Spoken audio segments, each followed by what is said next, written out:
anymore. They've arranged for you to marry Henry Lazar. What do we do now?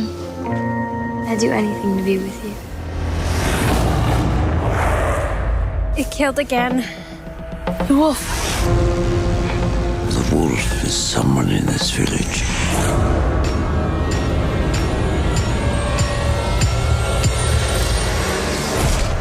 Tell me who it is. Hey there, I'm Sal Morgan and you're watching Premiere. Tonight we're on Hollywood Boulevard at the Man's Chinese Theatre for the premiere of Red Riding Hood, the great and famous fairy tale retold. Let's go and see what the cast and crew have to say.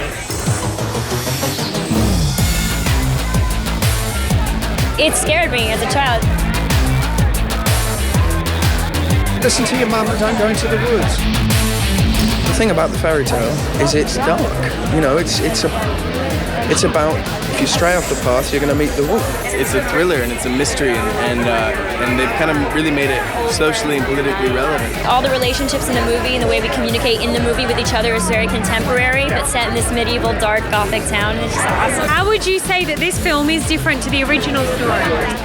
Well, the original story is so short that we had to take the original story where you're heading to grandmother's house, and we had to go backwards from there and build a whole family, a whole village, a whole life, and a lot of secrets and lies to get to that point. And of course, we've made it a lot sexier. Catherine always has a really strong vision, and she's really specific with what she wants, which is fantastic, and she works pretty theatrically.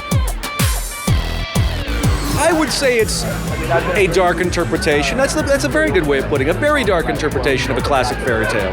It's darker. I mean, we definitely played up the darkness of it, and it's not your typical wolf, which I think a lot of people might be expecting. It's definitely a reinterpretation and a reimagining. I was a little fearful that we wouldn't get the, you know, what big ears you have, what big eyes you have, what big teeth, you know. And the way that they've worked it into the movie, I think is a really nice touch. Watching Gary Oldman act, I mean, that was really a privilege.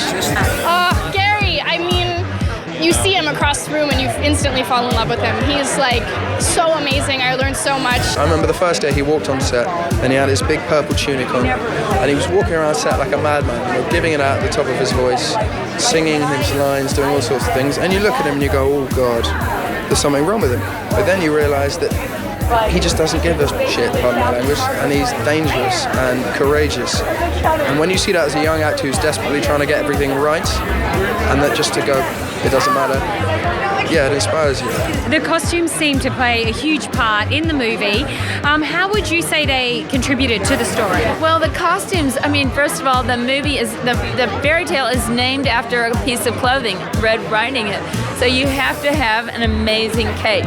And we looked all over the world to find like the red. We have a raw silk from India that's that red cape, and 14 women, you know, embroidered it in a sewing circle in Vancouver. I mean, the cape has a life of its own. I'll tell you, there's something about costumes, you know, when you start out, you know, trying to flesh out a character, you know, you're thinking about, you know, his walk, his talk, all those things. But once you don a costume that really captures the period and the character, it makes your job that much easier. When you put on the corset and the bloomers and everything, you really feel instantly in character.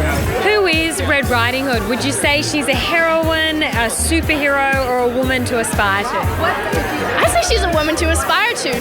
She's driven, she knows what she wants, and she's not afraid to go for it. She's almost one of the only fairy tales where she doesn't end up getting rescued by a prince and married to a prince. She doesn't get married. She just stays like a kick-ass chick on her own. Are we about to see red capes everywhere? I hope so, because it is a gorgeous look, don't you think? Sexy, and you know, you can do a lot of things with a red cape and under a red cape. That's it for this week's episode of Premiere, but we will be back again next week with much more action from red carpets around the globe. We'll see you then. For more of the best in entertainment news, check out your Movie Network channels. It's altogether better on screen and at mnc.tv.